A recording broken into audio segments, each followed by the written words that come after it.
بیٹھا کے ناکوں کو سجادے ناتوا اترے عصا کو تھام کے با چشم خوفشا اترے قریب مرخد سلطان سے جا اترے اور اہل بیت یہ کرتے ہوئے فغا اترے ہوئے غریبوں پہ بیداد یا رسول اللہ حسین مر گئے فریاد یا رسول اللہ حسین مر گئے فریاد یا رسول اللہ ہوا جو روز میں داخل وہ قافلہ ناگاہ گرے مزار مبارک پہ عابد اٹھا کے ہاتھ یہ فریاد کے بنا لو تباہی آ گئی ہم بے قصوں پہ یا جدہ تباہی آ گئی ہم بے قصوں پہ یا جدہ یتیموں کے یہ ناشاد کام آیا ہے پدر کو کھو کے وطن میں غلام آیا ہے بدل کو کھو کے وطن میں غلام آیا ہے اور حسین بھائی کو ہم کربلا میں چھوڑا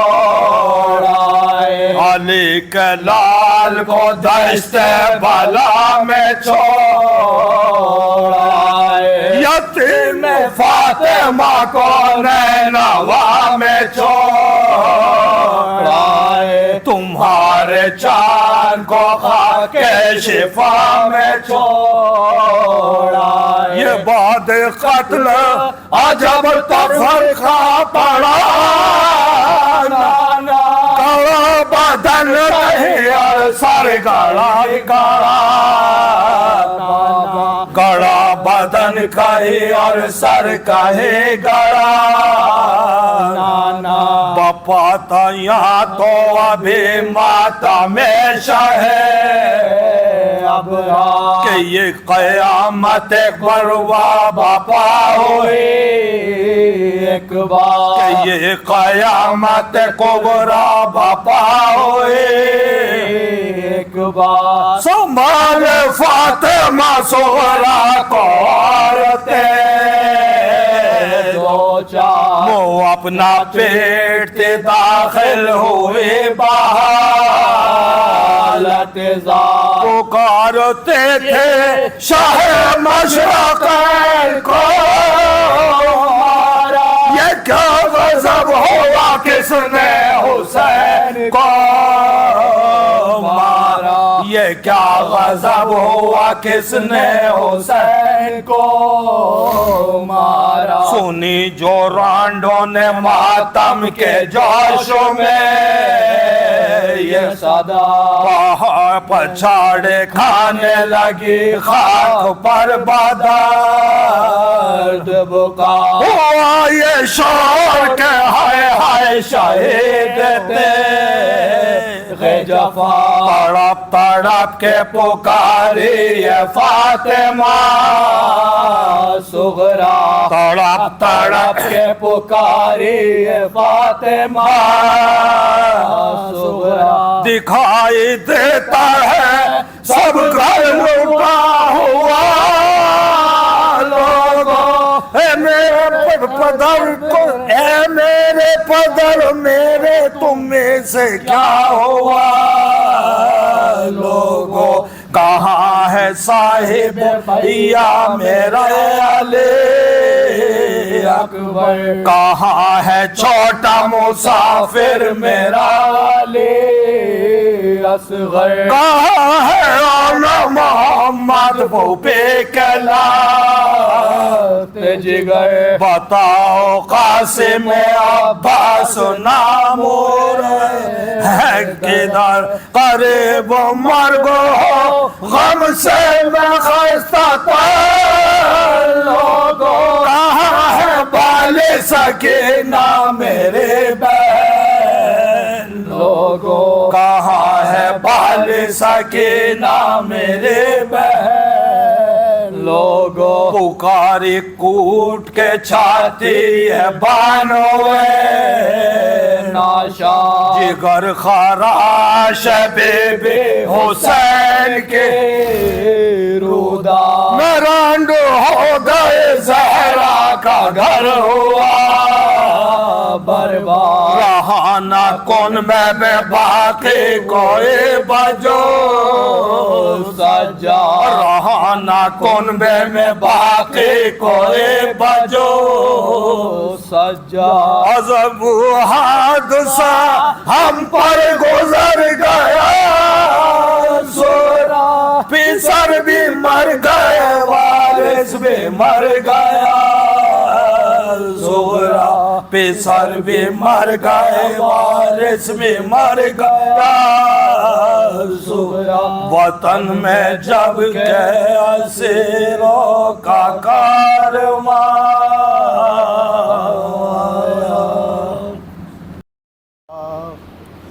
وفا کے جلا دیے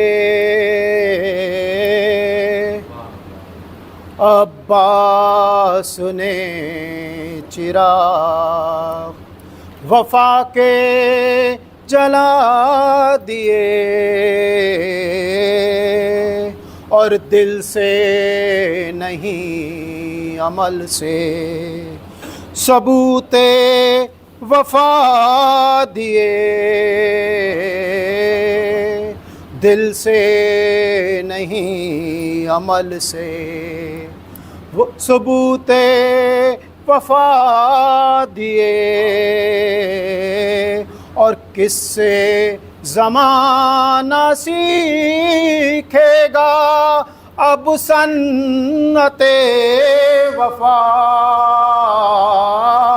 اس کاریگر نے ہاتھ ہی اپنے کٹا دیے اس کاریگر نے ہاتھ ہی سلام کے چند اشعار ہیں جرار اکبر آبادی صاحب کا سلام ہے کہ نقش شبیر پر ہو اگر گام زن کوئی ایک لمحہ مختصر کے لیے کہ نقش شبیر پر ہو اگر گام زن کوئی ایک لمحہ مختصر کے لیے میں سمجھتا ہوں باطل سے ہٹ جائے گا حق کا ہو جائے گا عمر بھر کے لیے میں سمجھتا ہوں باطل سے ہٹ جائے گا حق کا ہو جائے گا عمر بھر کے لیے اور اللہ اللہ میرے سوز غم کا صلہ اللہ اللہ میرے آنسوؤں کی جزا کہ لے کے آئی ہے رومال خیر النساء اور کیا چاہیے چشم تر کے لیے لے کے آئی ہے رومال خیر النساء اور کیا چاہیے چشم تر کے لیے اور ہر عمل شے کا پیغام میں حقانیت ہر قدم شے کا معراج انسانیت ہر عمل شے کا پیغام میں حقانیت، اور ہر قدم شے کا میرا جو انسانیت، آج بھی میرے مولا کی مظلومیت باعث فکر ہے ہر نظر کے لیے، آج بھی میرے مولا، اور لاکھ ان پر سے بیعت اٹھا لیجئے، شمع گل کر کے بھی آزما لیجئے، میرے آقا و مولا یہ جاں باز تو منتظر ہیں طلوع سحر کے لیے، اور جانب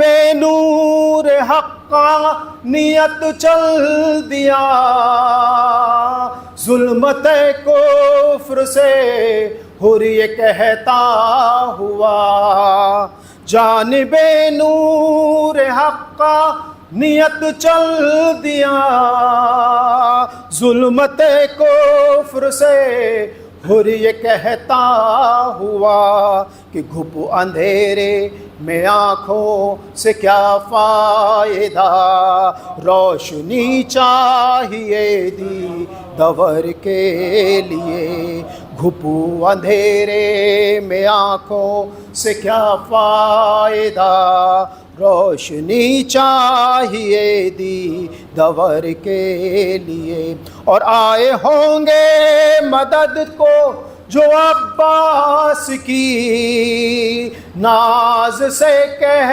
رہی ہوگی تلوار بھی، کہ جائیے جائیے جبرائیل امی عافیت مانگیے بال پر کے لیے، کہ جائیے جائیے جبرائیل امی عافیت مانگیے بال پر کے لیے، اور اب تو جرار کو بھی ملے یہ شرف، جلد پہنچے قدم کربلا و نجف، میرے معبود شبیر کا واسطہ کر رہا ہوں دعا میں اثر کے لیے، اور نقش شبیر پر ہو اگر گام زن کوئی ایک لمحہ مختصر کے لیے۔ جناب حبیب ابن مظاہر کے حوالے سے، جو خاکہ ہستی کا مصور نہیں ہوتا، جو خاکہ ہستی کا مصور نہیں ہوتا، وہ اپنے ہنر میں کبھی ماہر نہیں ہوتا، یہ کہنا پڑا جب بچھڑا غار کا قصہ، یہ کہنا پڑا جب بچھڑا غار کا قصہ، ہر بوڑھا حبیب ابن مظاہر نہیں ہوتا، ہر بوڑھا حبیب ابن مظاہر نہیں ہوتا۔ نعرہ صلوات۔ عشق حیدر ہو جس کے سینے میں، عشق حیدر ہو جس کے سینے میں، موت کو اس کی زندگی لکھ دوں، اور جس کا خطرہ ہو ڈوب جائے گا، اس سفینے پہ یا علی لکھ دوں، اس سفینے پہ یا علی لکھ دوں۔ نعرہ صلوات۔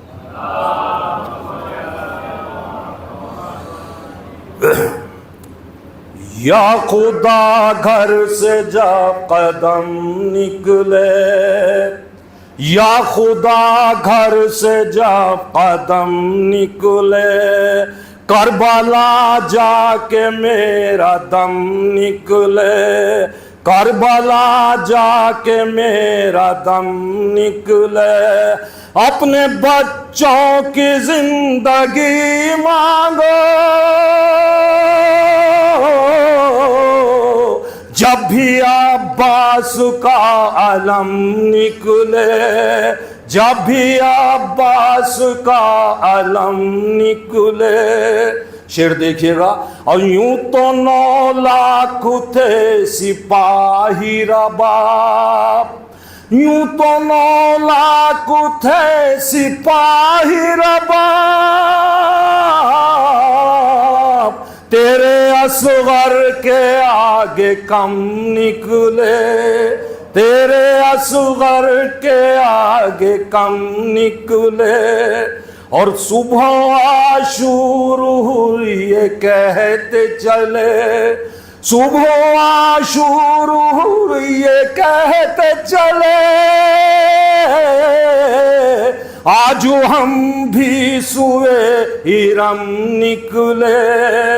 اور شعر دیکھیں حضرات، اور تیغ ایران نے اٹھا لی ہے، تیغ ایران نے اٹھا لی ہے، جو یزیدی ہو گھر سے کم نکلے، اور کوئی بھی جنگ ہم نے ہاری نہیں، کوئی بھی جنگ ہم نے ہاری نہیں، جب بھی پرچم کے ساتھ ہم نکلے، یا خدا گھر سے جا قدم نکلے۔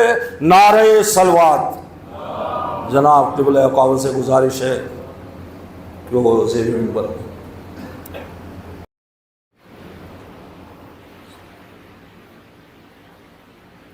اعوذ باللہ السمیع العلیم من الشیطان اللعین الرجیم، بسم اللہ الرحمن الرحیم، حسبنا اللہ ونعم الوکیل، نعم المولا ونعم النصیر، ثم الصلاة والسلام علی سید الانبیاء والمرسلین، خاتم النبیین ورحمۃ للعالمین، الملقب بطٰہٰ ویاسین، شفیع المذنبین، ابی القاسم محمد وَأَهْلِ بَيْتِهِ الطَّيِّبِينَ الطَّاهِرِينَ الْمَعْصُومِينَ الْمَظْلُومِينَ الْمُنْتَجَبِينَ، أما بعد، فقد قال الله سبحانه تعالى وتبارك في كتابه المبين وقوله الحق، بسم الله الرحمن الرحيم، يا أيها الذين آمنوا استجيبوا لله وللرسول إذا دعاكم لما يحييكم۔ صلوات پڑھیں محمد اور آل محمد۔ حضرات مومنین، سب سے پہلے ایک مرتبہ سورہ حمد اور 3 مرتبہ سورہ توحید کی تلاوت فرما کر مرحومہ بطول زہرا رضوی بنت ظفر مہدی جعفری کی روح کو ایصال فرما دیں۔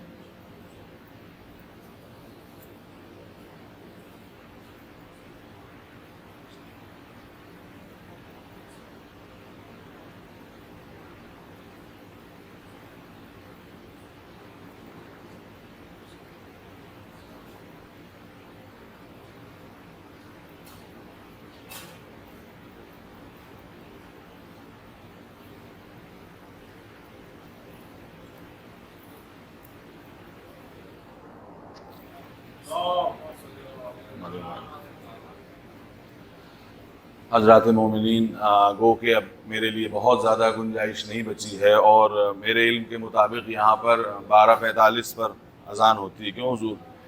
تو میرے لیے زیادہ سے زیادہ 40 منٹ ہیں، اور اگر 5 منٹ کا میں مارجن دوں 1 بجے اذان ہوتی ہے، چلیے تو پھر تھوڑا سا موقع ہے۔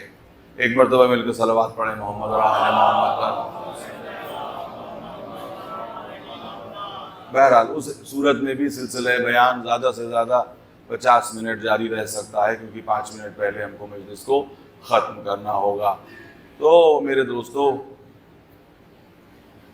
ایک انتہائی پڑھے لکھے مجمع کے سامنے میں حاضر ہوں، گو کہ تعداد کم ہے موسم کی وجہ سے، لیکن اسلام ایک ایسا دین ہے جس نے کبھی بھی تعداد کی تعریف نہیں کی ہے بلکہ حق کی تعریف کی ہے، اور ہمیشہ یہ کہا ہے کہ تعداد کے پیچھے تم نہ بھاگو بلکہ حق کے پیچھے رہو۔ تو تعداد کی ہمیں کبھی پرواہ نہیں رہی، اور ہم جن کے ماننے والے ہیں انہوں نے بھی کبھی کوانٹٹی کو اہمیت نہیں دی، ہمیشہ کوالٹی کو اہمیت دی ہے۔ تو میرے دوستو، میرے سامنے میرے لیے یہی کیا کم شرف ہے کہ ایک انتہائی پڑھا لکھا مجمع ہے۔ میں نے ایک ایسی آیت کی تلاوت کی ہے آپ کے سامنے، تمہید کی کوئی گفتگو نہیں کروں گا، کہ جو انسان کی انفرادی اور سماجی زندگی کے بارے میں گفتگو کرتی ہے۔ میں اپنے محترم مجمع کے سامنے تمہیداً یہ عرض کر دوں کہ جس طرح سے انسان کے جسم کی زندگی ہوتی ہے اسی طرح سے معاشرے کی بھی زندگی ہوتی ہے، اور جس طرح سے انسان کا جسم مریض ہوتا ہے اسی طرح سے معاشرہ بھی مریض ہوتا ہے۔ جس طرح سے جسم کو علاج کی ضرورت ہوتی ہے اسی طرح معاشرے کو بھی علاج کی ضرورت ہوتی ہے۔ جس طرح سے جسم کی موت ہو جاتی ہے اسی طرح سے معاشرے کی بھی موت ہو جاتی ہے۔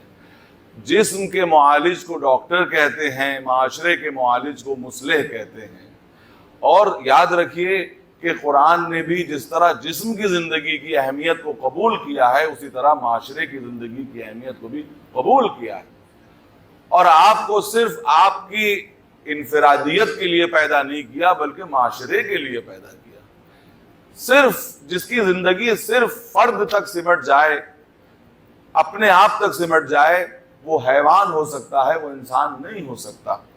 یہی وجہ ہے کہ اللہ نے جب حیوان کو بنایا تو اس کو سیلف سفیشینٹ بنایا، کسی کا محتاج نہیں بنایا۔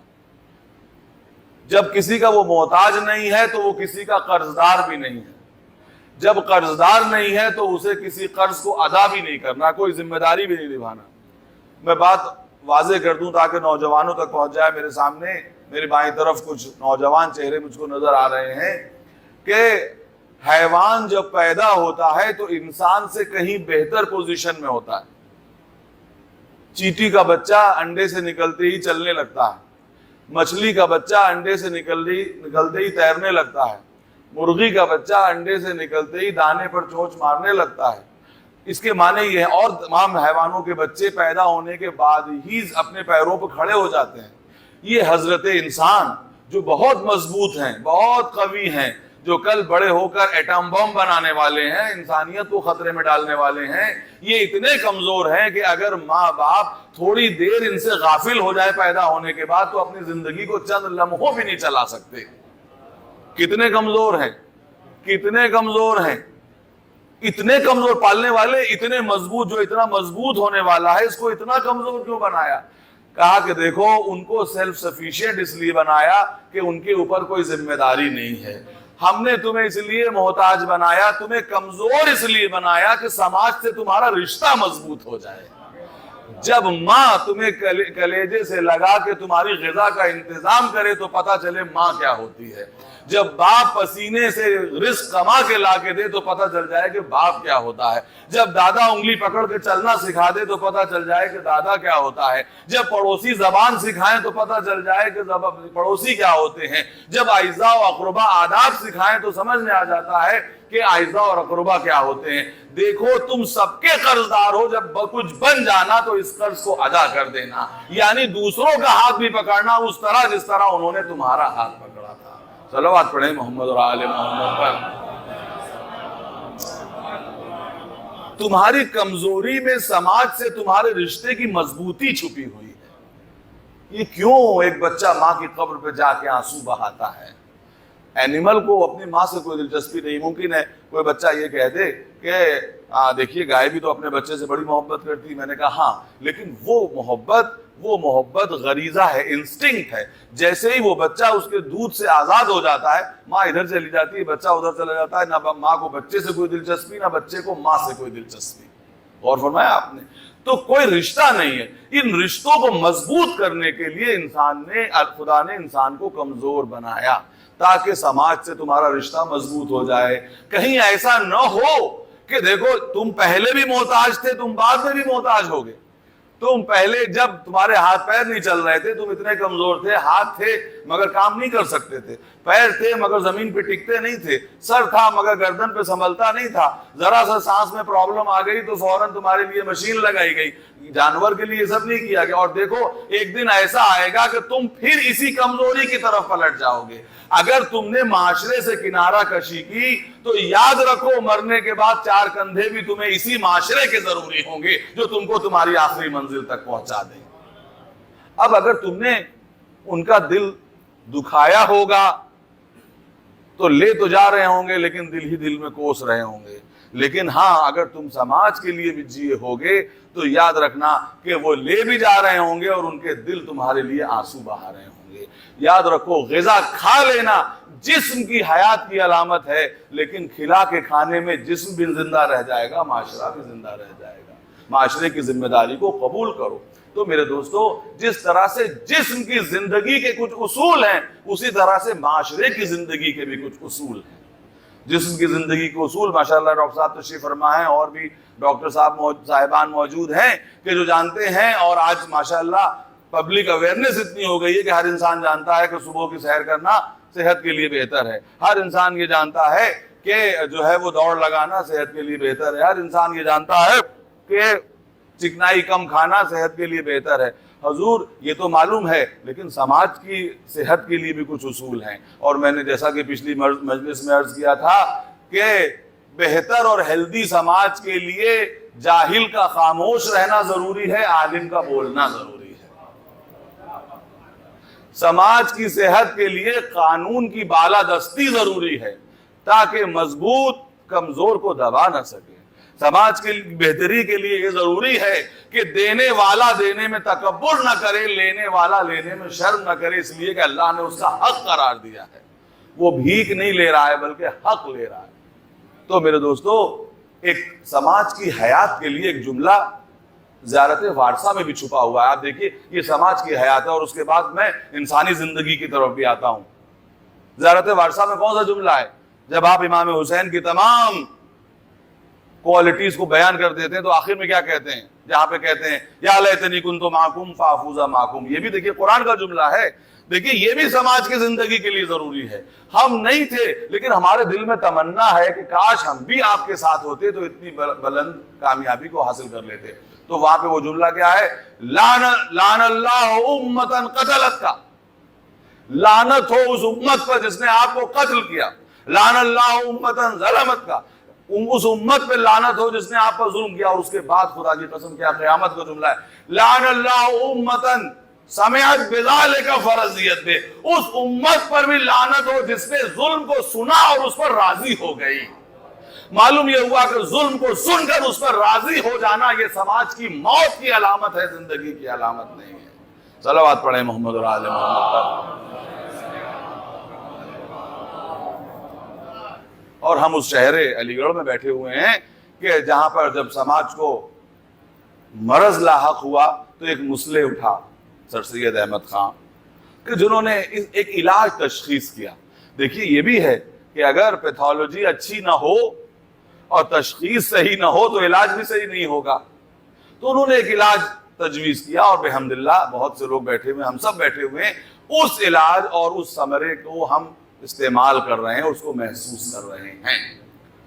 تو میرے دوستو، قرآن کریم کی آیت، کیونکہ میرے پاس زیادہ وقت نہیں ہے اور مجھے بہت سی باتیں آپ کے سامنے عرض کرنی ہے اور گھڑی پہ نظر بھی رکھنی ہے، کہ قدرت کہہ رہی ہے کہ اے لوگو، اس تمہید کو سمجھنے کے بعد اے لوگو، اے ایمان والو، اللہ اور اس کے نبی کی آواز میں لبیک کہو جو تم کو حیات دیتی ہے۔ تو یہ کون سی حیات ہے؟ اس لیے کہ اے ایمان والو کہنے کا مطلب یہ ہے کہ جو لوگ زندہ ہیں انہی سے بات کی جا رہی ہے۔ ایمان والو، اللہ کے اور اللہ کی پیغمبر کی آواز پہ لبیک ہو جو تمہیں زندگی دیتی ہے۔ تو یہ کون سی زندگی ہے؟ کیا وہ لوگ زندہ نہیں ہیں جو سانس لے رہے ہیں؟ کیا وہ زندہ نہیں ہیں؟ تو کہا کہ زندہ تو ہیں، لیکن دیکھو ہم اشاروں میں گفتگو کرتے ہیں، ہماری باتوں کو سمجھنے کے لیے تمہیں خود سمجھنا ہوگا۔ ہم اب قدرت کوئی میڈیکل سائنس کی کتاب تو ہے نہیں کہ میڈیکل سائنس کا پورا ایک لمبا چوڑا ڈیٹیل جو ہے وہ آپ کے سامنے پیش کر دے۔ قدرت نے کہا، اور یہ کہا کہ دیکھو ہماری ایک آیت دوسری آیت کی تفسیر کرے گی۔ تم جب زندگی کہتے ہو تو تم کچھ علامتوں کی بات کرتے ہو، تم جب زندگی کہتے ہو تو کچھ علامتوں کی بات کرتے ہو. وہ علامتیں کبھی کبھی ایک عام آدمی بھی محسوس کر لیتا ہے اور کبھی کبھی ڈاکٹر کو بلانا پڑتا ہے نا. کبھی کبھی ایک عام آدمی محسوس کر لیتا ہے کہ ارے بھائی ایک عام آدمی ہے جو تھوڑا سا نباز ہو, نبض پہ ہاتھ رکھ کے کہہ دیتا ہے صاحب یہاں تو نبض کا پتہ ہی نہیں ہے, معلوم ہوتا ہے کہ موت ہو گئی. لیکن ہاں پھر بھی دل کی تسکین کے لیے آپ ڈاکٹر کے پاس لے جاتے ہیں. اور یاد رکھیے حیات و موت کے راز سے ڈاکٹر واقف نہیں ہے. کچھ علامتیں ہیں, اس کو ٹرین اس طرح کیا گیا ہے کہ وہ یہ دیکھتا ہے کہ رمق حیات باقی ہے یا نہیں ہے.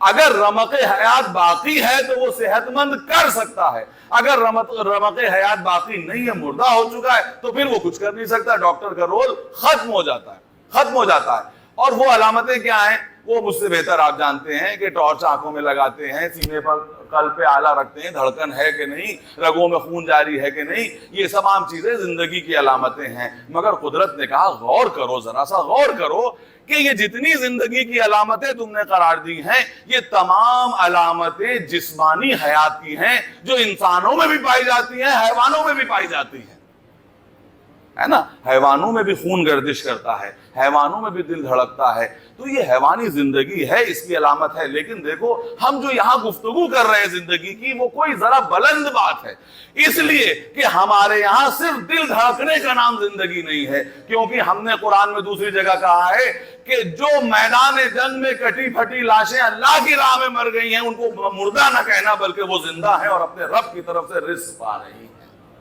صلوات پڑھیں محمد اور آل محمد پر. تو پھر یہ کون سی حیات ہے؟ تو قدرت یہ کہتی ہے کہ دیکھو جو اس وقت ہم گفتگو کر رہے ہیں اللہ اور رسول کی آواز میں لبیک کہنے کی, یہ حیات جسمانی حیات نہیں ہے. جسمانی حیات کے تو وہی اصول ہے کہ رگوں میں خون جاری ہے یا نہیں. اور دیکھیے عجیب بات ہے, میں بہت باریک بات کہنے والا ہوں اور یہ ابھی میرے دماغ میں آئی ہے کہ جب ڈاکٹر کسی کی حیات کا فیصلہ کرتا ہے تو یہ دیکھتا ہے رسپانس دے رہا ہے یا نہیں. تو جسم جب رسپانس دے کسی مادی چیز کے لیے تو کہا جاتا ہے کہ وہ جسمانی طور پر زندہ ہے. لیکن قدرت یہ کہہ رہی ہے کہ اگر کوئی انسانی اعتبار سے ادھمرا پڑا ہوا ہے, یہ دیکھو کہ نیکی کی باتوں پر رسپانس دے رہا ہے کہ نہیں دے رہا ہے. اگر نیکی کی باتوں پر رسپانس دے رہا ہے تو جسمانی طور پر بھی زندہ ہے, روحانی طور پر بھی زندہ ہے. صلوات پڑھیں محمد اور آل محمد پر. اب یہاں پہ میں ابھی مصائب پہ نہیں آیا ہوں, لیکن وہ پوائنٹ آ گیا کہ جس کے لیے میں آپ کو یہ بتا دوں کہ رسپانس, نیکی کا رسپانس ہوتا کیا ہے. ابھی میں مصائب پہ نہیں آیا ہوں. منزل سالبیہ پر امام حسین کے گھوڑے پر حر نے لجام فرض سے ہاتھ ڈالا اور امام نے اس کے جملے کیا کہے, اور وہ عربی طریقہ تھا, یہ نہیں تھا کہ مولا اس طرح گفتگو کرتے تھے, بلکہ وہ عرب کا طریقہ تھا کہ آپ نے غصہ کے کیا کہا کہ حر تیری ماں تیرے ماتم میں بیٹھے, یہ تو نے کیا کیا, تیری یہ ہمت. تو حر نے کیا جواب دیا, بس اس سے پتہ چل جاتا ہے کہ انسانی رسپانس کیا ہوتا ہے. کہتا ہے کہ اگر تمام عرب میں کسی اور نے میری ماں کا نام لے کے کوئی بات کہی ہوتی تو میں اسی انداز میں گفتگو کرتا, مگر کیا کروں, آپ کی ماں تو وہ ماں ہے کہ کوئی مسلمان کم سے کم مسلمان رہتے ہوئے بغیر وضو کے ان کا نام ہی نہیں لے سکتا.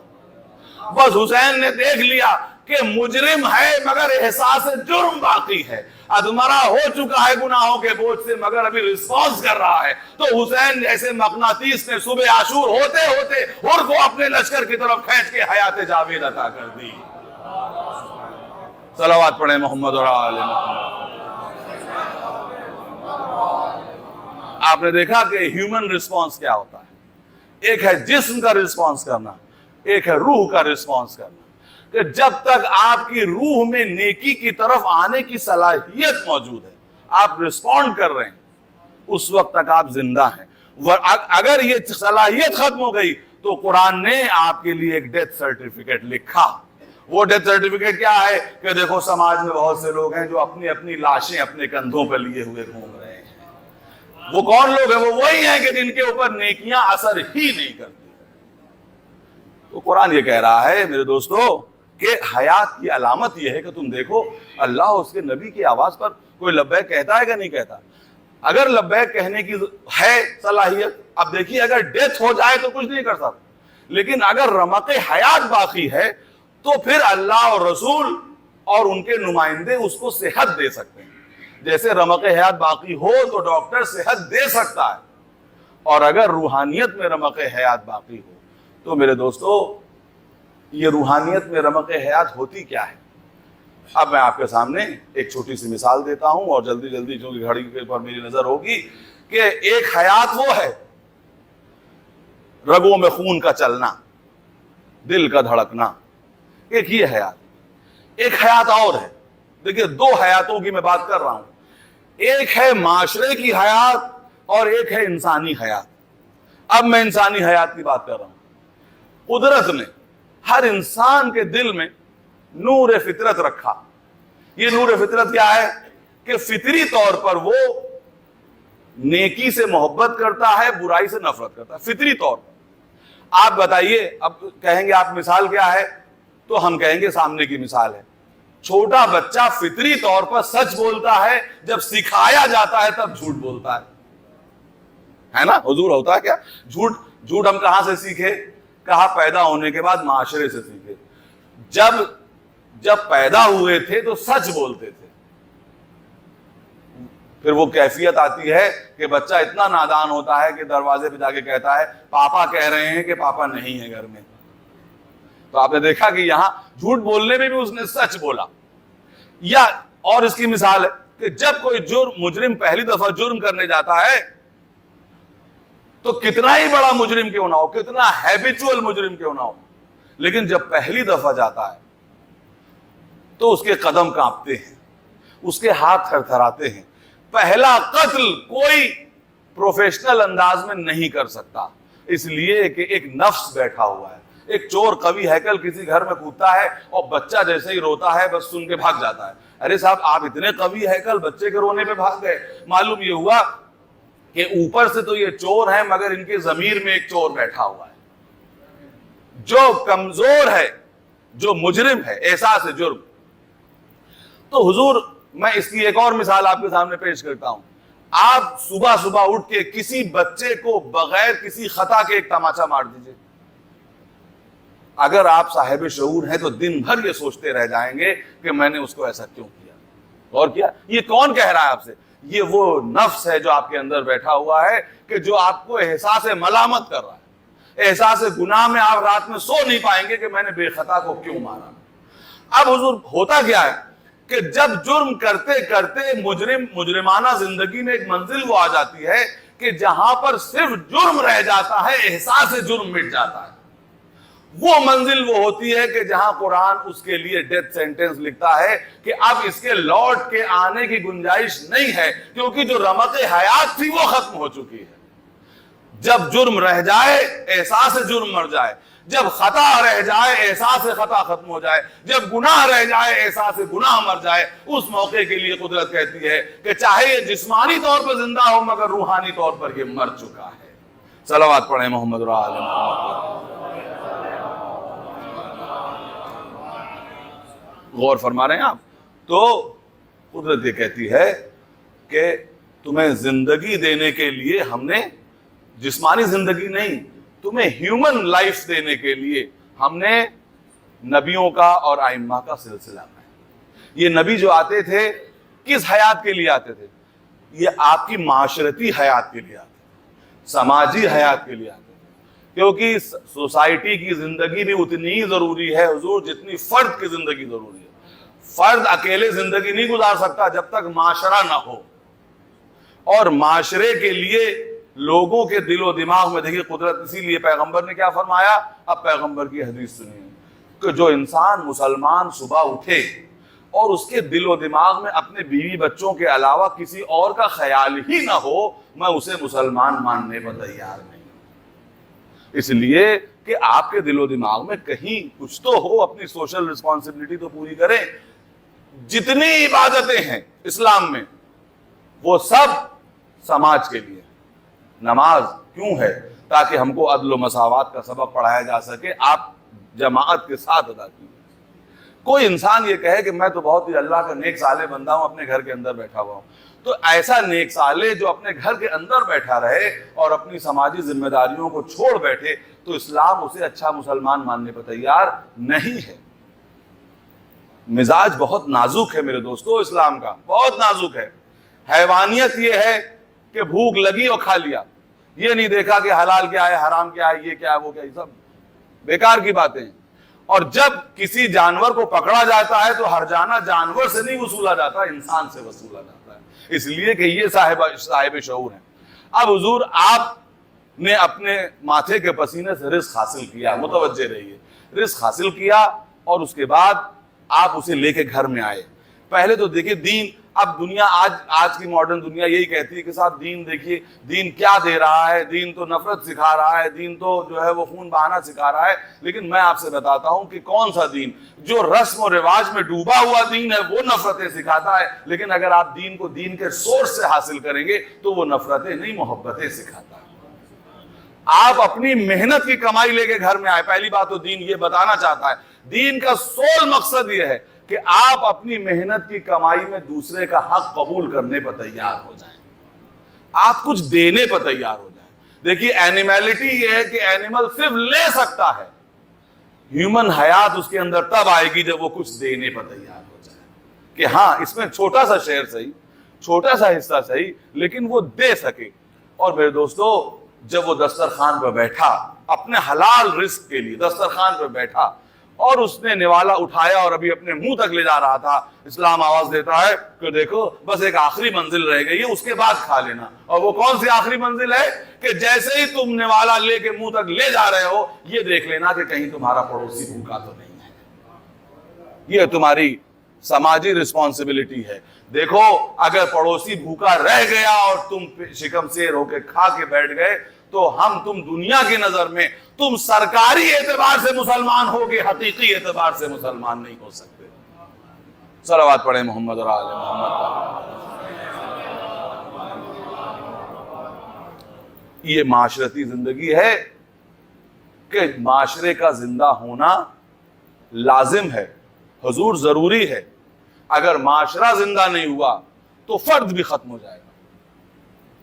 آپ کے صحت مند ہونے سے کوئی فائدہ نہیں ہے اگر معاشرہ زندہ نہ ہو۔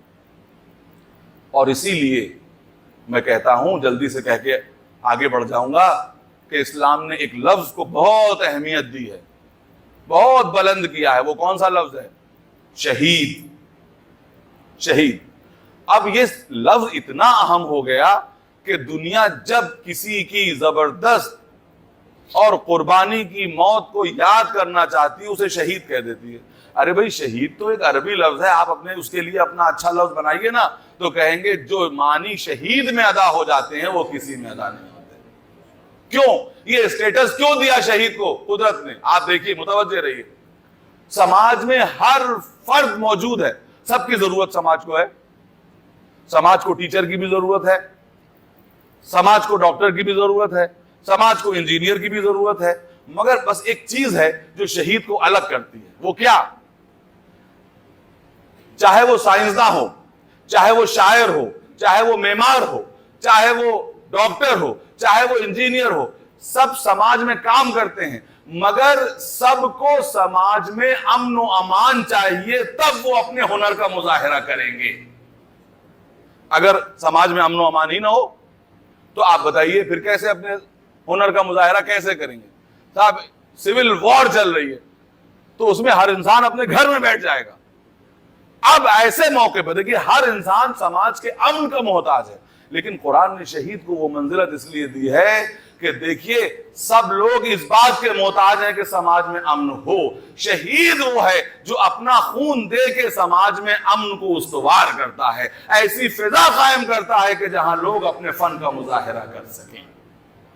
اس لیے یہ مرتبہ دیا گیا ہے۔ اور آپ کو معلوم ہے کہ شہید کا مرتبہ یہ بھی ہے کہ وہ غسل و کفن سے پاک ہے۔ کسی کو یہ مرتبہ قرآن نے نہیں دیا اور اسلام نے نہیں دیا۔ بڑے بڑے علماء مراجع وقت غسل و کفن سے پاک نہیں ہو سکتے، مگر شہید غسل و کفن سے پاک ہے۔ کیوں؟ اس لیے کہ اس کا گرا ہوا خون ختم نہیں ہوتا، سماج کی رگوں میں دوڑ جاتا ہے اور سماج کو زندگی دے دیتا ہے۔ اس کا خون بھی نجس نہیں ہے۔ آپ دیکھیے تو ذرا کتنی بڑی بات ہے، وہی لباس اس کا کفن بن جاتا، خون میں بھرا ہوا لباس اس کا کفن بن جاتا۔ کیوں؟ اس لیے کہ اس نے جان دی ہے سماج کی زندگی کے لیے۔ مگر مقصد پاک ہونا ضروری ہے۔ دیکھیے اب اگر کوئی دنیا سامنے سے دیکھے، اسی کو کہتے ہیں کہ اسپرٹ کیا ہے۔ بظاہر دیکھنے پہ شہادت اور خودکشی ایک معلوم ہوتی ہے، شہادت اور خودکشی ایک معلوم ہوتی ہے، ایک ہے حرام اور ایک ہے سب سے اونچا اسٹیٹس۔ کس طرح سے فرق ہوا؟ نیت کا فرق ہو گیا۔ خودکشی بغیر مقصد سے تھی اس لیے وہ حرام ہو گئی، یہ بلند مقصد کے لیے تھا اس لیے اس سے بڑا کوئی مقصد اور اس سے بڑا کوئی اسٹیٹس ممکن نہیں ہے۔ صلوات پڑھیں محمد اور آل محمد۔ کسی بلند مقصد کے لیے اگر موت کی طرف آدمی بڑھے، اور دیکھیے اسلام ایک ایسا دین ہے کہ ذرا ذرا سی بات کی نزاکت کو دھیان میں رکھتا ہے۔ میدان جنگ میں جاؤ تو شوق شہادت اپنی جگہ، لیکن یہ نہیں ہے کہ اپنے جسم کو خطرے میں ڈالو، بچاؤ کی پوری کوششیں کرو، اور اس کے بعد اگر تمہیں موت آ جائے تو وہ کیا ہے؟ شہادت، جس کو اللہ نے اتنا اونچا اسٹیٹس دیا ہے کہ اس سے بہتر کوئی۔ میرے دوستو، یہی میں اپنی تمام تقریروں میں کہتا آتا ہوں اور کہتا رہوں گا کہ ہر شے کی ایک اسپرٹ ہے۔ اس اسپرٹ کے ساتھ، اور دین کے معاملے میں خاص طور پہ جب تک اسپرٹ کے ساتھ چیزوں کو نہ کیا جائے تو نوجوان نسل یہ کہنے لگتی ہے اور کہنے پر حق بجانب ہے کہ اس سے کیا فائدہ ہے، یہ ہم کیوں کر رہے ہیں؟ تو ہم کو بتانا ہوگا کہ یہ ہم کیوں کر رہے ہیں۔ یہ فرش ازا، دیکھیے یہ بھی سماج کی زندگی کی علامت ہے۔ آپ اس موسم میں اپنے اپنے گھروں میں آرام فرما سکتے تھے، اس سے جسم کو راحت ہوتی، لیکن یہاں پہ آنے سے یہ آپ کی ایک کلیکٹیو زندگی کی علامت ہے۔ یہاں یہ فرش، یہ مائک، یہ ایک ذاکر، حضور یہ عزاداری جو ہے اس کا بھی ایک جسم ہے، ہمیشہ پڑھتے رہتے ہیں، لیکن روح عزاداری کیا ہے یہ اپنے بچوں کو کون بتائے؟ روح عزاداری کیا ہے؟ حضور روح عزاداری یہ ہے کہ جب آپ یہاں سے اٹھیں تو مقصد حسین کے رازدار بن کے اٹھیں، ظالم سے نفرت کرنے والے بن کے اٹھیں، مظلوم کے حمایتی بن کے اٹھیں۔ اگر یہ ہے تو یاد رکھیے اس قالین کی بھی ضرورت نہیں۔ دیکھیے یہ جسم ہے، روح نہیں ہے۔ کیا عزاداری بغیر قالین کے نہیں ہوئی ہے؟ تپتی ہوئی زمین پر ہوئی ہے۔ یہ ممبر وسیلہ ہے، منزل نہیں ہے۔ ممبر نہیں ہے تو کیا ہوا؟ اونٹ کی پشت سے بھی خطبے دیے گئے، ہے نا؟ تبرک ہو یا نہ ہو، یہ تمام چیزیں وسیلہ ہیں۔ منزل کیا ہے؟ منزل یہ ہے کہ انسان میں معاشرتی زندگی کے لیے ایک کانشسنس پیدا ہو جائے۔ دیکھیے ظلم کے خلاف نفرت یہ سماج کی زندگی کی علامت ہے، آپ کی انفرادی زندگی کی علامت نہیں ہے، لیکن سماج کی زندگی کی علامت، جہاں ہر انسان سکون سے سانس لے سکے۔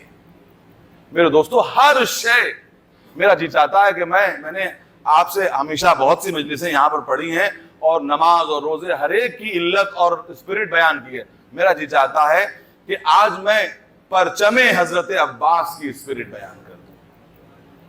یہ پرچم کیا ہے جو سامنے آپ کے سجا ہوا ہے؟ حضور آج میں اس لیے بیان کر رہا ہوں کہ ہم لوگ جب روح چھوڑ دیتے ہیں تو جسم میں پھر یہ ہوتا ہے کہ جسم میں کمپٹیشن ہونے لگتا ہے۔ ہوتا ہے کہ نہیں ہوتا ہے؟ ان کے ہاں جو ہے وہ 10 فٹ کا علم ہے تو ہم 12 فٹ کا لگائیں گے، کہیں 12 فٹ کا ہے تو ہم 50 فٹ کا لگائیں گے، اور حضور لکھنؤ میں نے سنا ہے کہ 100 فٹ کا علم نصب کیا گیا ہے۔ مجھے کسی سے کوئی شکوہ نہیں ہے، نہ کچھ کہنا ہے، بس مجھے یہ کہنا ہے کہ علم چاہے اتنا بڑا ہو اور چاہے 100 فٹ کا ہو، بس یہ سمجھ لیجئے کہ پرچم کی اسپرٹ کیا ہے۔ اس روح کے ساتھ اگر اس پرچم کو بلند کیا جائے تو چاہے وہ مٹی کا علم ہو یا سونے کا علم ہو، اس کی نسبت حضرت عباس سے ہو جائے گی۔ تو 2-3 باتیں عرض کرنا چاہتا ہوں اور پھر دیکھوں گا کہ دامن وقت میں گنجائش کتنی رہ جاتی ہے۔ پہلا تو یہی کہ اس پرچم تک ظالم کے ہاتھ نہ پہنچنے پائیں، کیونکہ اس کو اٹھایا کس نے تھا؟ ایک مظلوم نے اٹھایا تھا۔ پہلی بات تو یہ ہے. دوسری بات کیا ہے؟ دوسری بات بہت اہم ہے میرے دوستو, سمجھ لیجئے کہ اس پرچم کی اسپرٹ کیا ہے. اس پرچم کی ابتدا کہاں ہوئی, کہاں سے ہوئی؟ کہا بھئی رسول جب مدینے تشریف لائے تو رسول کے ایک صحابی تھے جنہوں نے کھجور کی ایک لکڑی میں ایک کپڑا باندھ دیا تھا, اور وہ رسول کے آگے آگے چل رہے تھے, جس کو پرچم اسلام کہہ دیا گیا. ہر جنگ میں یہ پرچم کس کے ہاتھ میں رہا بتانے کی ضرورت نہیں, بتانے کی ضرورت نہیں. لیکن عام طور پر تاریخ انسانیت میں جب آپ پرچم یا اس کا جو ہندی ترجمہ جھنڈا یا فلیگ ہے, جب اس کی تاریخ پڑھیں گے تو محاورہ بن گیا جھنڈے گاڑ دیے. یعنی جہاں پر آپ نے کسی کے اوپر قبضہ کر لیا کہ وہاں جھنڈے گاڑ دیے, وہاں پرچم لہرا دیا. جب کسی سے کچھ لے لیا جاتا ہے اور وہاں پر پرچم لگا دیا جاتا ہے تو کہا جاتا ہے صاحب انہوں نے جھنڈے گاڑ دیے. لیکن وہ روح یہاں نہیں آ سکتی. یہ پرچم کس کا ہے؟ یہ باب الحوائج کا ہے, یعنی دینے والے کا پرچم ہے. تو لینے والی اسپرٹ کے ساتھ آپ نے اٹھایا تو اس کی بے عزتی ہو گئی. پہلے اپنے آپ کو دینے والا بنائیے, اس کے بعد حضرت عباس کا پرچم اٹھائیے. صلوات پڑھیں محمد اور آل محمد. یہ پرچم کسی سے چھیننے کے لیے, کچھ چھیننے کے لیے نہیں ہے, بلکہ عطا کر دینے کے لیے. تو اب عطا کرنے والے ہاتھ اگر آپ کے پاس ہیں تو آپ اس پرچم کو اٹھائیے. اور حضور دوسری بات کہ کوئی کیسا ہی پرچم اٹھا لے, لیکن پرچم میں دو چیزوں کی بہت اہمیت ہے. دینے والے ہاتھ کون ہیں, لینے والا ہاتھ کون ہے. رسول کی زندگی میں پرچم دینے والا کون تھا؟ خود رسول اسلام. لینے والا کون تھا؟ امیر المومنین. اب کوئی ایسا موقع آئے کہ جہاں پر دینے والے ہاتھ نہ ہوں اور خطا کار انسان لینے والے ہوں تو پرچم اکیلے فتح نہیں دلا سکتا. جنگ خیبر میں رسول بیمار تھے, مریض تھے, خیمے کے اندر تھے. مسلمانوں نے موقع کو غنیمت جانا اور روز لے لے کر کے گئے. لیکن وہی پرچم جو ہمیشہ فتح کی گارنٹی مانا جاتا تھا آج فتح نہیں دلا پا رہا تھا. گویا نبی نے بتا دیا جب تک عطا کرنے والے ہاتھ معصوم نہ ہو, لینے والے ہاتھ معصوم نہ ہو تو اکیلے پرچم سے فتح حاصل نہیں کی جا سکتی. اور کربلا میں یہ پرچم کس نے عطا کیا؟ دینے والا ہاتھ وہ کہ جو حسین, وارث حسین کا. لینے والا ہاتھ کون؟ کہ وہ کہ جس کو آپ معصوم نہیں تو محفوظ کہہ سکتے. اللہ اکبر. بس میرے دوستوں میں بات کو ختم کر رہا ہوں. چند باتیں وہ کہ جو میں نے پچھلی مجلس میں بھی پڑھی تھیں اور مجھے امید ہے کہ وہاں پہ بہت سے سامعین نہیں تھے, اس لیے یہاں پہ کہہ دینا چاہتا ہوں. یہ کربلا کی جنگ کس کے لیے تھی؟ جسم کی زندگی کے لیے نہیں تھی, معاشرے کی زندگی کے لیے تھی.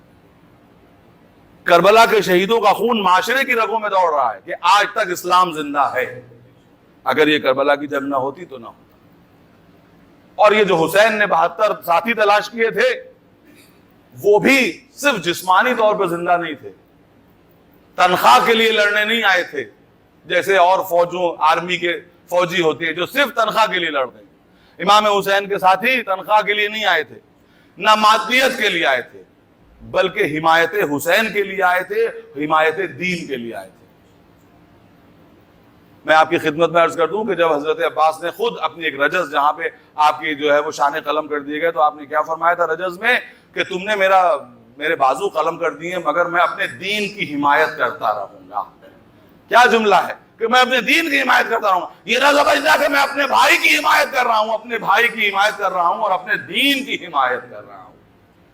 تو میرے دوستو حسین نے ایسے اصحاب جمع کیے. بس چند باتیں ان کے سلسلے میں سن لیجئے اور مجلس کو تمام کروں گا کہ منتخب یہ 72 لوگ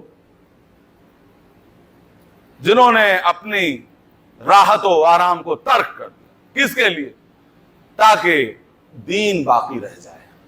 اللہ اکبر. امام حسین نے بھی چاہا کہ ان کی قربانی کو لازوال بنا دیا جائے. قربانی لازوال بنتی ہے جب بغیر دباؤ کے وہ قربانی کی جائے.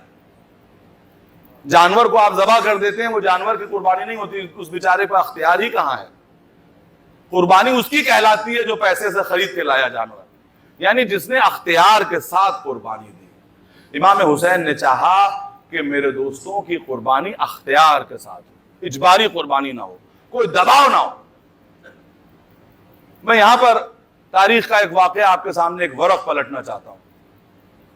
سب ماشاءاللہ صاحبان علم ہیں اور مجھ سے بہتر تاریخ کو جانتے ہیں۔ جب طارق ابن زیاد مراکش سے اسپین پر حملہ آور ہوا، مراکش میں نے کہا آج مراکش میں زلزلہ بھی آیا، اس لیے آپ حضرات کے ذہن متوجہ ہو گئے ہوں گے۔ یہ مراکش جغرافی میں اس جگہ پر ہے کہ جہاں سے یورپ کا فاصلہ صرف 14 کلومیٹر کا سمندر ہے، صرف 14 کلومیٹر، جبرالٹر راک جس کو کہا جاتا ہے، وہاں سے یہ لوگ کشتیوں کے سہارے، پانی کے جہازوں کے سہارے سے اسپین کے ساحل پر اترے۔ اسلامی فوجیں جب داخل ہوئی تو طارق ابن زیاد نے کیا کیا کہ اس نے کشتیوں کو جلوا دیا۔ تاریخ میں یہ بات ملتی ہے، بہرحال کسی کو ہو سکتا ہے انکار بھی ہو، لیکن ملتی ہے کہ کشتیوں کو جلوا دیا۔ تو کشتیاں کیوں جلا رہے ہو؟ اس لیے جلا رہے ہیں کہ میرے کسی ساتھی کو بھاگنے کا خیال بھی پیدا نہ ہو۔ آگے فوج اور پیچھے سمندر۔ آپ نے دیکھا کہ یہ جہاد کرنے جا رہے تھے، نام نہاد جہاد کرنے جا رہے تھے، مگر اپنے ساتھیوں کے ہاتھ سے اختیار چھین رہے تھے، اختیار چھین رہے تھے۔ حسین بھی ایک قربانی کے لیے تیار ہو رہے ہیں، لیکن اس نے کشتیاں جلائی تھی، حسین نے اپنے خیمے میں چراغ کو گل کر دیا، لیکن اس نے اختیار چھینا تھا، یہاں چراغ کو گل کر کے اختیار دے دیا گیا جس کو جانا ہو وہ چلا جائے، تاکہ جب کل قربانی ہو تو پورے اختیار کے ساتھ وہ قربانی ہو۔ ہر آدمی یہ کہے کہ ہم نے اپنے اختیار کے ساتھ قربانی دی تھی۔ اور اس کے بعد میں نے جیسا کہ بتایا تھا کہ انسان کے اوپر 4 طرح کے دباؤ ہوتے ہیں کہ جس کے ذریعے سے وہ اپنے ضمیر کے فیصلوں کو عملی جامہ نہیں پہنا پاتا۔ پہلا دباؤ قانونی دباؤ ہوتا ہے، انسان کا دل چاہ رہا ہے مگر قانون ہے جو اسے روک رہا ہے۔ اس کی مثال میں نے دی کہ آپ ٹریفک کے اوپر ہیں، آپ کو جلدی ہے کہیں جانے کی، ناگاہ جو ہے سگنل لائٹ ریڈ ہو گئی، جیسے ہی ریڈ ہوئی آپ کو رکنا پڑا۔ یہ دباؤ قانون کا دباؤ ہے۔ آپ کا دل چاہ رہا ہے کہ آپ آگے بڑھیں لیکن قانون نے آپ کو روک دیا۔ دوسرا جذباتی دباؤ، بہت سے انسان ایسے کام کرتا ہے کہ جب وہ یہ سمجھتا ہے کہ اگر میں یہ نہیں کروں گا تو کیا ہو جائے گا۔ اس کی مثال کیا ہے کہ مثلاً انسان ایمانداری سے جینا چاہتا ہے، لیکن کچھ لوگ جب رشوت لیتے ہیں اور کہا جاتا ہے کہ صاحب آپ یہ کیوں کر رہے ہیں، کہا صاحب کیا کریں، بیوی بچوں کے اخراجات بہت زیادہ ہو گئے ہیں، ماں باپ کے علاج کا خرچ بہت زیادہ ہے، کیا ان کو مار ڈالے۔ اگر یہ سچ بول رہا ہے تو اس کے معنی یہ جذباتی دباؤ میں یہ کام کر رہا ہے، ورنہ اس کے ضمیر کا فیصلہ کچھ اور ہے۔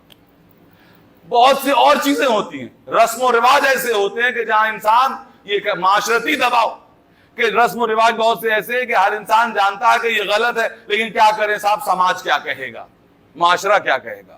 اور کبھی کبھی انسان حالات کے تحت اس کو ایسی حالات میں مجبور کر دیا جاتا ہے کہ اس کو وہ کرنا ہوتا ہے۔ امام حسین نے میدان کربلا میں اپنے ساتھیوں کے اوپر سے یہ تمام دباؤ دور کر دیا۔ پہلا دباؤ، امام نے اپنے ساتھیوں کو جمع کر کے یہ کہا کہ میرے ساتھیوں دیکھو، میں تمہارے گلے سے اپنی بیعت کا قلادہ اتارے لیتا ہوں۔ تو سب سے پہلے قانونی دباؤ کو دور کر دیا، قانون سے تمہیں آزاد کر دیا۔ دوسری بات یہ کہا کہ دیکھو یہ صرف میرے دشمن ہے، تمہارے دشمن نہیں ہیں، اور میں اگر صاحب کے بل میں بھی چلا جاؤں تو یہاں بھی مجھے قتل کریں گے۔ تو اس کے معنی یہ ہیں کہ تمہاری قربانی سے کوئی فائدہ نہیں ہوگا، تم اگر قربانی دو گے تب بھی میں قتل لوں گا، اور نہیں دو گے تب بھی میں قتل لوں گا۔ یعنی جذباتی اعتبار سے جذباتی دباؤ کو ختم کر دیا۔ تیسرا معاشرتی دباؤ، کیا کہا کہ دیکھو اگر تم یہ سوچ رہے ہو کہ کل زمانہ کیا کہے گا کہ تم حسین کو چھوڑ کے آ گئے، تو ہمارے عزیزوں میں سے کسی کا ہاتھ، بچوں کا ہاتھ تھام کے چلے جاؤ۔ جب کوئی کہے کہ کیوں چلے آئے تو کہتے اس بچے کی زندگی بچانے کے لیے چلے آئے۔ معاشرتی دباؤ ختم کر دیا۔ اور ایک آخری دباؤ جو حالات کا دباؤ ہوتا ہے کہ دیکھو اگر میرا چہرہ دیکھ کر جانے میں گھبراہٹ محسوس کر رہے ہو تو لو میں چراغ کو گل کیے دیتا ہوں تاکہ میرا چہرہ دیکھ کے تم مروت نہ محسوس کرو۔ اب اس کے بعد آپ دیکھیے کہ یہ چراغ گل کر دیا، سارے دباؤ ختم ہو گئے. اب اصحاب حسین جو فیصلہ لیں گے وہ ان کے ضمیر کا فیصلہ ہوگا. آپ نے کہیں دیکھا کہ سب نے ایک فیصلہ لیا ہو اور کسی نے اس فیصلے سے ذرہ برابر بھی منہ نہ پھیرا ہو؟ معلوم یہ ہوا کہ اب حسین نے جب سارے دباؤ دور کر دیے تو یہ جو فیصلہ ہوا یہ عصمت کا فیصلہ تھا. اچھا کوئی کہے کہ فرق کیا ہوا؟ تو یہ بات بھی میں نے کہی تھی کہ چراغ جلانے سے پہلے، چراغ کے بجھنے سے پہلے اور بجھنے کے بعد کیا فرق ہو گیا؟ بجھنے سے پہلے جب حسین کے سامنے تھے تو کوئی عباس تھا، کوئی علی اکبر تھا، کوئی قاسم تھا، کوئی مسلم تھا، کوئی زہیر تھا. لیکن جب چراغ دوبارہ جلا تو اب فکر میں اتنا اتحاد پیدا ہو گیا، یہ بھی حسین ہے، وہ بھی حسین ہے، وہ بھی حسین ہے، وہ بھی حسین ہے، یہاں تک کہ 10 برس کے بچے بھی عصمت کی فکر میں ڈھلے ہوئے تھے. صلوات پڑھیں محمد اور آل محمد. بس 5-10 منٹ. یہ کیا ہے؟ ایک طرح کی فکر. حضور جب مصیبت ہوتی ہے تو لوگ لڑنے جھگڑنے لگتے ہیں، آرام کے وقت میں ایک رائے ہو جاتے ہیں، لیکن جیسے ہی مصیبت آتی ہے تو ایک دوسرے پر الزام تراشیاں ہونے لگتی ہیں، ایک دوسرے پر الزام تراشیاں ہونے لگتی ہیں. یہاں ہم دیکھتے ہیں کوئی کسی پہ الزام نہیں تراش رہا. اور یزید جو فاتح ہے اس کی فتح کل بھی لاوارث تھی، آج بھی لاوارث ہے. کل بھی دوسروں کو بہانہ ڈھونڈا جاتا تھا کہ کربلا کا کسی کے اوپر ٹھیکرا پھوڑ دیا جائے، اور آج کے بکے ہوئے قلم بھی کسی نہ کسی کے اوپر ٹھیکرا پھوڑنا چاہتے ہیں. معلوم یہ ہوا کہ اگر فتح ہوتی تو کوئی نہ کوئی اس کا صحرا اپنے سر باندھتا. یہ کھلی ہوئی شکست تھی جس کی وجہ سے آج بھی ڈھونڈا جا رہا ہے کہ کس کے سر کے اوپر ڈال دیا جائے. یزید کہتا ہے ابن مرجانہ کہتا ہے یزید، اور آج کل کے بکے ہوئے قلم کیا کہتے ہیں؟ اب میں کیا کہوں اپنی زبان سے. میں نے ایک کتاب کا جواب بھی لکھا تھا. انہوں نے حضور جب کسی کو نہ پایا کہ کس کو ذمہ دار ٹھہرائیں تو مشیت خدا کو ذمہ دار ٹھہرا دیا. اب اللہ کی مرضی ہی یہی تھی تو کیا کیا جائے. کچھ لوگوں نے ہمیں ذمہ دار ٹھہرا دیا کہ خود ہی انہوں نے قتل کیا، خود ہی ماتم کرتے ہیں. آپ نے غور کیا؟ یعنی جب فتح اتنی لاوارث ہے تو اس کو شکست نہ کہا جائے تو کیا کہا جائے. آپ کو خیبر کا واقعہ یاد دلاؤں؟ جب شکست ہو کے آتی تھی فوج کہتی تھی سردار بھاگا، سردار کہتا تھا فوج بھاگی. سب ایک دوسرے پہ ڈالتے تھے. ابھی کسی مورخ نے کتنا خوبصورت جملہ کہا ہے، اور آپ کی سماعتوں کی نظر کر رہا ہوں کہ اس نے یہ کہا کہ آپ کسی کی مت مانیے، نہ ان کی مانیے نہ ان کی مانیے، نہ فوج کی بات مانیے نہ علمدار کی بات مانیے، یہ اور صبح تک انتظار کیجیے. اگر صبح رسول علمدار بدل دے تو علمدار بھاگا، اگر فوج بدل دے تو فوج بھاگی. صلوات پڑھیں محمد اور آل محمد. بس ختم ہو گئی مجلس. چند جملے مصائب کے. ایک معظمہ کے اصالہ ثواب کی مجلس.